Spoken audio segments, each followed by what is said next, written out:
केंद्रीय गृह और सहकारिता मंत्री जो कि केंद्र सरकार में नंबर 2 की भूमिका में रहते हैं और कई मामलों में तो नंबर 1 की भूमिका में भी रहते हैं, 3 दिन छत्तीसगढ़ के प्रवास पे हैं। ठीक है, बात यह है कि वो नक्सल जो प्रभावित राज्य हैं उनकी मीटिंग उन्होंने की, सहकारिता की भी मीटिंग है, एनसीआरबी का उद्घाटन है, लेकिन क्या केवल यही है या इसके पीछे और भी बहुत सारी चीज़ें हैं? आखिर उनके एक राज्य में 3-3 दिन समय देने के मायने क्या है? उसके पीछे आखिर क्या वजह हो सकती है? क्या कोई बड़ा ऑपरेशन होने वाला है? क्या नक्सलवाद को ही लेकर के सरकार गंभीर है, या छत्तीसगढ़ सरकार जो है उसके कामकाज की भी कहीं ना कहीं समीक्षा हो रही है, उसकी दशा दिशा पर भी बात हो रही है? ये तमाम मामलों पर हम बात करेंगे। छत्तीसगढ़ के वरिष्ठतम पत्रकार प्रकाश होता जी हैं, जो कि तमाम टीवी चैनलों में रहे, पीटीआई में रहे, तमाम अखबारों में रहे, एजेंसीज में रहे, काफ़ी लंबा अनुभव है। प्रकाश जी, मैं आपसे जानना चाहूँगा, ये ठीक है, बैठक तो जो है, जो एजेंडा है वो हम सब के पास है, सब लोग जानते हैं, क्या केवल यही बात है इनके 3 दिन के यहाँ प्रवास का? मेरे हिसाब से छत्तीसगढ़ बने 25 साल हो जाएगा। 25 साल में आज तक वीवीआईपी कभी 3 दिन नहीं रहे छत्तीसगढ़ में। मैं दूसरे स्वरूप पे कहूँ, आप उनके विरोधी इस बात को भी कह सकते हैं, झारखंड का चुनाव होने वाला है, लेकिन झारखंड में बैठ के अगर वो रिव्यू करेंगे तो राजनीति हो जाएगी। तो हो सकता है पड़ोसी में बैठ के वहाँ की स्थिति क्या है उसको देख ले। हो सकता है तेलंगाना कांग्रेस का राज्य है, वहाँ जाएं और रिव्यू करें तो वहाँ बोल सकते हैं, लेकिन रिव्यू भी तो आप 2 लोगों से करते हैं, वहाँ के डीजीपी, वहाँ के चीफ सेक्रेटरी। आंकड़े तो आपके पास हैं। तीसरी सबसे बड़ी बात, इलेक्शन कमीशन ने वादा किया है, हम भ्रष्टाचार मुक्त या लोभ किसी किस्म का प्रलोभन देने से मुक्त रखेंगे चुनाव को।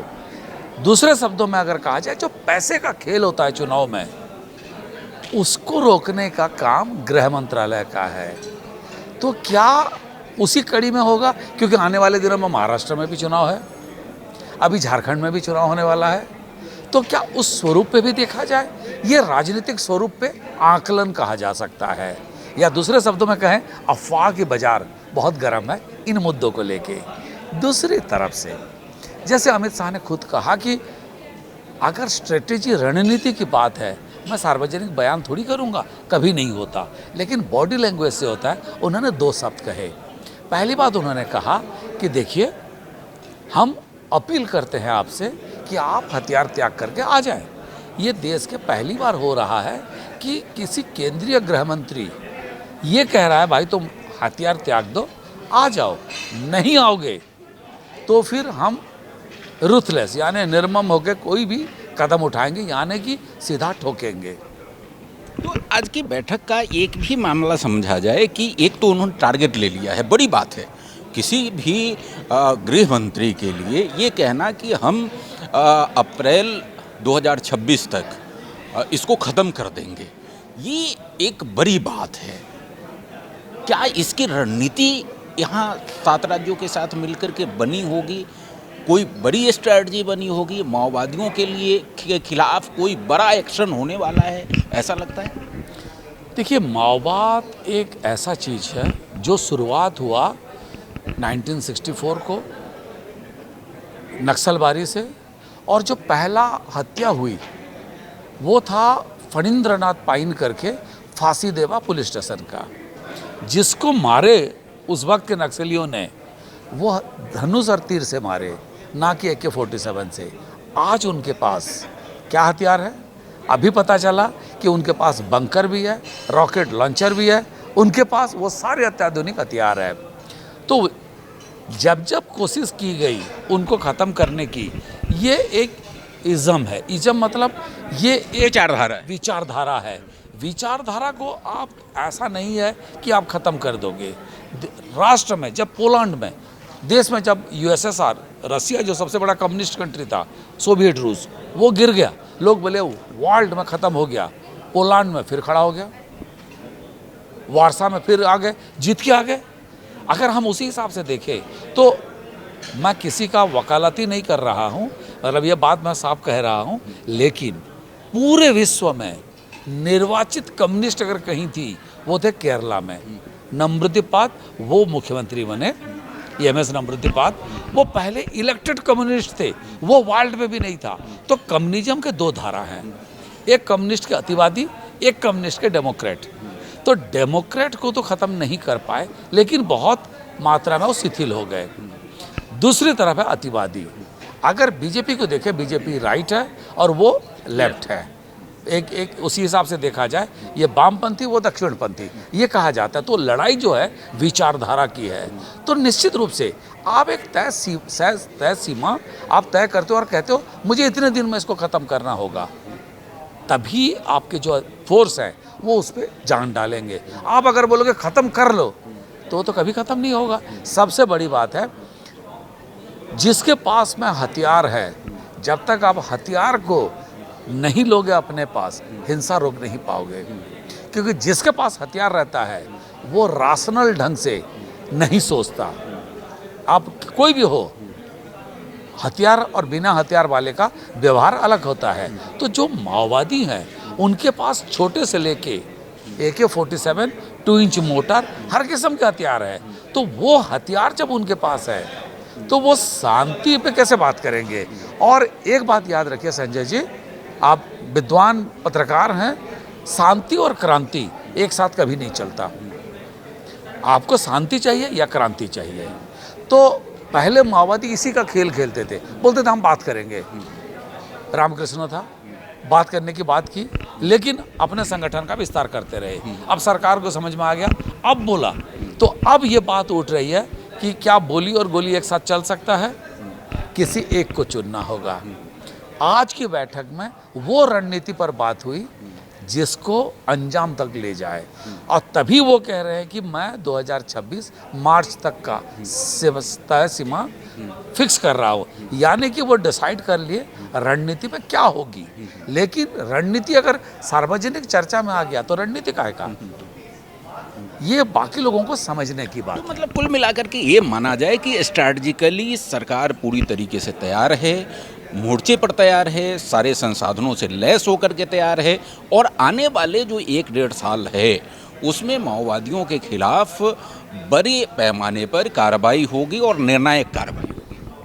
देखिए, निर्णायक शब्द तो मैं इस्तेमाल नहीं करूँगा, लेकिन हाँ ये ज़रूर है, आज जैसे उन्होंने कहा हवाई उनका होम एयरफोर्स में होम मिनिस्ट्री का पायलट है, हेलीकॉप्टर है, वो जो स्ट्रेटेजी है वो स्ट्रेटेजी अलग ढंग से सोचती है। और एक चीज़ याद रखिए, हमारे फोर्स कभी कश्मीर में रहते हैं, कभी बस्तर में रहते हैं, माओवादी 24 घंटे इसी काम पे लगा रहता है। तो जब आपको उनको काउंटर करना होता है, और वो थोड़ा पानी की तरह होते हैं, आप एक जगह पे रोक दिए वो दूसरी जगह फैल जाएगा। आप जिधर रोकने का कोशिश किए तो उनको उनके क्षेत्र में आपको सीमित करना होगा। पुवर्ती पे अगर फोर्सेस पहुंच गए या होम मिनिस्टर पहुंच गए, इसका मतलब नहीं है कि हिड़मा को जीत लिए, क्योंकि हिड़मा मेरी जानकारी में बटालियन नंबर 1 से अभी नहीं है, वो भी प्रमोशन होके कहीं हो गया। माओवाद में भी ये चलता रहता है, उनका ट्रांसफर पोस्टिंग। तो आप उस जिस जगह पे घुसने की बात कर रहे हो वहाँ वो मौजूद है क्या। एक दूसरी बात है, आप गणपति हट गया, बासापराज आ गया, बासापराज हट जाएगा, अब किसी और आ जाएगा। ये जो संगठन का जो ढांचा खड़ा है और जिस तरह से उन्होंने उसको किया, इसका एक ही मुझे अगर पूछेंगे इसका क्या इलाज हो सकता है, तो एक है कि आप पॉलिटिकल एक्टिविटीज माओवाद इलाके में बढ़ाइए। पॉलिटिकल एक्टिविटीज मतलब होता है कि जनता की भागीदारी से, जब वो पंचायत हो, बाकी जगह पे हो, उसमें जब तक जितना भागीदारी बढ़ेगा, कुल मिलाकर के आप ये कहना चाहते हैं कि जो जनताना सरकार है उसकी जगह आपकी सरकार वहाँ पर काम करने लगे। निश्चित रूप से परिवार में भी ये चलता है कि पिता की चलती है, जहाँ पिता कमजोर है माता की चलती है। समाज में भी सरकार की चलती है। अगर सरकार कमजोर हो जाए तो समानांतर संगठन खड़े हो जाते हैं जो वहाँ पे बाहुबली बन जाते हैं। तो आप अगर उस समानांतर सरकार का या उस संगठन को कमज़ोर करना चाहते हो तो आप भी मजबूत बनना पड़ेगा, तभी वो कमज़ोर होंगे। वो कमज़ोर होंगे तो आप मजबूत नहीं होंगे। आप अपना एक्टिविटीज बढ़ाएं, आप दिखाएं उनको। देखिए विकास के मायने रायपुर में हो सकता है सोडियम वेपर के बजाय एलईडी का लाइट लग गया, हम उसको विकास माने। लेकिन आप अगर अरनपुर में बोले या मुड़कीनार में बोले और कहीं पे बोले अंदरूनी इलाके में, उनको एलईडी लाइट ज़रूरत नहीं है, उनको चावल की ज़रूरत है। उनको वो हम सोचते हैं हमको एकदम डबल फिल्टर पानी चाहिए, उनको बेसिक नीड क्या चाहिए। विकास के पैमाने आप और मेरे दोनों का अलग अलग हो सकते हैं पृष्ठभूमि के हिसाब से, तो उनके विकास के क्या मायने हैं उस हिसाब से जब हम काम करने लगेंगे वो आएंगे। और मैं अगर समझता हूँ हिडमा की माताजी को खड़ा करके उसको पोस्टर बॉय ना बनाए, ये एक गलत संदेश जाएगा। अगर ऐसा होगा तो कल देवा की माँ भी खड़ा करेंगे, कल गगन्ना की माँ को भी खड़ा करेंगे, आप किस किस को खड़ा करेंगे? नहीं है। आप एक काम करिए, आप आम लोगों तक घुसिए, आप काम करते जाइए, किसी को पोस्टर बॉय बनाने की जरूरत नहीं है। ये मेरी सोच है, हो सकता है मैं गलत हूँ, लेकिन आप जब उस अंदरूनी इलाके में घुसेंगे, उनकी बेसिक ज़रूरतों को, उनकी नीड्स को जब आप एड्रेस करने लगेंगे, समाधान करने लगेंगे, वो लोग आपसे मिलेंगे और आपकी सत्ता, संगठन, सरकार की वो मजबूत होगी। ये बेस्ट तरीका है। और हम जहाँ जहाँ कमज़ोर हो पड़ते हैं, तभी तो वो धमतरी तक घुस गए थे। जो धमतरी तक वो आ गए थे, वो इसीलिए आ गए थे, वो हमारी कमजोरी थी, हमारी सत्ता संगठन कमजोर थी, तभी उनकी संगठन हावी हो गई। जैसे हमारे सत्ता संगठन हावी हुआ तो वो उस जगह छोड़ दिए। तो ये चलता रहता है। एक और बड़ी बात आज उन्होंने अमित शाह ने कही कि अर्बन नक्सल, चाहे कोई भी हो, नक्सल का कोई भी पार्ट हो, उनको या तो मुख्य धारा में शामिल होना पड़ेगा या फिर उनको न्यूट्रलाइज कर दिया जाएगा। इस संदेश को किस तरीके से आप देखते हैं? देखिए, मैं तो अभी तक ये नहीं समझ पाया अर्बन नक्सल का मतलब क्या है। देखिए, गृह मंत्रालय के कागज में शहर में नेटवर्क बनाने वाले को आप कह सकते हैं। मुझे जितना याद है, एक माओवाद के बड़े कमांडर थे, क्या सान्याल, वो हमारे रविशंकर शुक्ला यूनिवर्सिटी के पीछे 2-2.5 साल से रहते थे। क्या कहेंगे आप? कोबाट गांधी, उनको अर्बन नक्सल कहा गया, वो ऑक्सफोर्ड से पढ़ के आए थे। तो आप ये जो कहते हैं, मैं उसका दूसरा स्वरूप सोचता हूँ। पहले एक प्रचलन था ना, जिसको पसंद नहीं है बोल दिया, जा भाई तू भारत तेरा नहीं है, तू दूसरा जगह रहना या पाकिस्तान चला जा। उसी तरह का जिसको हमको विरोध करना है, हम बोल दिए ये अर्बन नक्सलाइट है। सही है। आप इस तरह का जो भी लोग अगर देश विभाजन में या समाज में शांति भंग करने का काम करते हैं, आप उनको सामने उनका मुखौटा लाना चाहिए, मुखौटा हटना चाहिए।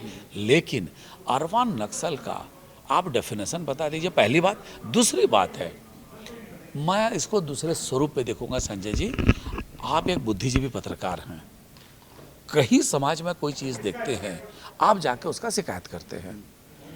अगर वो शिकायत का समाधान हो जाता है तो बेस्ट होता है। अगर आपके ऊपर अगर कोई, मान लीजिए आप शिकायत करने आए, मैं आप ही के ऊपर 2 FIR कर दिया, फिर क्या होगा? फिर आप अपना समस्या का समाधान या समाज के समाधान का किसके पास जाएंगे? तो जब तक एड्रेस का, समाधान का रास्ता खुलता रहेगा, ये अर्बन नक्सल भी खत्म होते जाएंगे। ये संगठित नहीं हो पाएंगे या लोगों को बरगला नहीं पाएंगे। आप अगर वो चीज़ को नहीं कर पाते तो फिर ये समस्या अलग अलग नाम, अलग अलग स्वरूप पे बीच बीच में उभरते रहेंगे। चलिए, फिर मैं जहाँ से शुरू हुआ था वहीं पे पहुँचना चाहता हूँ कि ठीक है, नक्सलवाद की मीटिंग हुई, सारी चीज़ें हुई।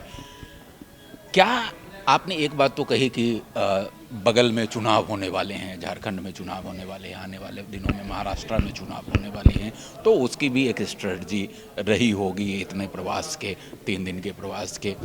छत्तीसगढ़ सरकार को लेकर के भी कोई आपको लगता है कि उनकी भूमिका यहाँ है, तो छत्तीसगढ़ सरकार कैसे चलेगी, किसकी क्या भूमिका होगी, कुछ दिशा निर्देश क्या आपको लगता है, किस तरह से इसको देखेंगे?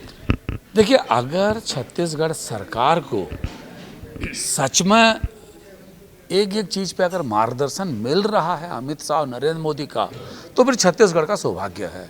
क्योंकि इतने एक्सपीरियंस्ड आदमी जिसने अपने जिंदगी समर्पित कर दिए राजनीति में, और वो जो देश के शीर्षतम स्थान पे आज है, अगर वो छत्तीसगढ़ के विकास को दिशा और दशा देने में योगदान दे रहे हैं अमित शाह, इससे बेहतर कुछ नहीं हो सकता, कोई भी हो। और इस प्रवास का मुझे लगता है कि वो और भी एक देखिए, निश्चित रूप से सरकार को 8 महीना हो गया, रिव्यू का टाइम तो होता ही है, बीच बीच में होता ही रहता है, मुख्यमंत्री जाते हैं, दिल्ली भी जाते हैं और वहाँ से भी होती है।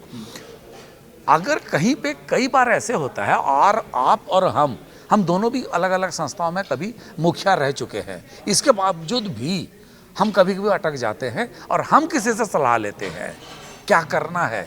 तो अगर आपके कोई बंदा है, कोई व्यक्ति है जो आपको सही दिशा दिखा पा रहा है और एक्चुअली अगर वो जनता के हित में है, उससे बेहतर और क्या हो सकता है। तो अगर अमित शाह वाकई इस तरह का कोई चीज़ कर रहे हैं तो ये वाकई बहुत बड़ी बात है और बहुत अच्छी बात है, क्योंकि आप फिर गलत रास्ते पे नहीं जाओगे, नहीं भटकोगे और दिशा आपके सही होगी। और दूसरी तरफ से क्योंकि वो खुद ही कोई चीज़ का सजेस्ट करेंगे तो केंद्र में उसी मुद्दे को लेकर सपोर्ट भी बरकरार मिलेंगे। तो छत्तीसगढ़ में चाहे सहकारिता की हो, चाहे गृह विभाग की हो, दोनों की बहुत ज़रूरत होती है। और आज सौभाग्य से अमित शाह दोनों विभाग के हैं, तो उम्मीद तो कर सकते हैं कि अगर गुजरात में अमूल है तो हमारे वहाँ देवभोग कहीं गुम हो गया भाई, हम देवभोग को खड़ा कर सकते हैं। अगर महाराष्ट्र में कोऑपरेटिव मूवमेंट इतना बड़ा है तो छत्तीसगढ़ के धान तो कम नहीं है। यहाँ मक्का की खरीदी में वो भी तो जोर पकड़ सकता है और वो भी सहकारिता विभाग से हो सकता है। तो मेरा कहना है ये सारी बातों को हम अगर आकलन कर लें तो ये निश्चित रूप से एक नया स्वरूप देगा। और मैं समझता हूँ ये निश्चित रूप से अगर वो जो बताते हैं वो अगर हो रहा है और जो सुनने में आता है तो डबल इंजन कभी बुरा नहीं होता, ज़्यादा जोर मिलता है और उसमें बोगियाँ कितनी भी लंबी हो वो ठीक रहता है। जी, तो आपने बहुत विस्तार से सुना प्रकाश होता जी को। और जैसे कि हमने शुरू की थी कि अमित शाह जैसे व्यक्ति जो कि गृह मंत्री और सहकारिता मंत्री तो है ही, लेकिन उससे बहुत कुछ वो आगे भी है। वो अप्रत्यक्ष रूप से पूरे बीजेपी को चलाते हैं, पूरे संगठन के प्रमुख के तौर पे। ठीक है, प्रमुख नड्डा जी है, लेकिन बीजेपी किस तरह से चलती है सबको मालूम है, केंद्र सरकार में उनकी कितनी बड़ी भूमिका है सबको मालूम है। और ऐसे व्यक्ति अगर छत्तीसगढ़ जैसे राज्य में अगर 3 दिन का समय देते हैं तो उसका मतलब सिर्फ कुछ बैठकें नहीं होती है, उस बैठकों से आगे भी बहुत कुछ होता है। और उसके क्या मायने हैं आपने इस वीडियो में बहुत अच्छे से प्रकाश होता जी के माध्यम से सुना। अगली बार किसी अन्य विषय के साथ मैं आपके सामने हाजिर होऊंगा, तब तक के लिए इजाज़त दीजिए, नमस्कार।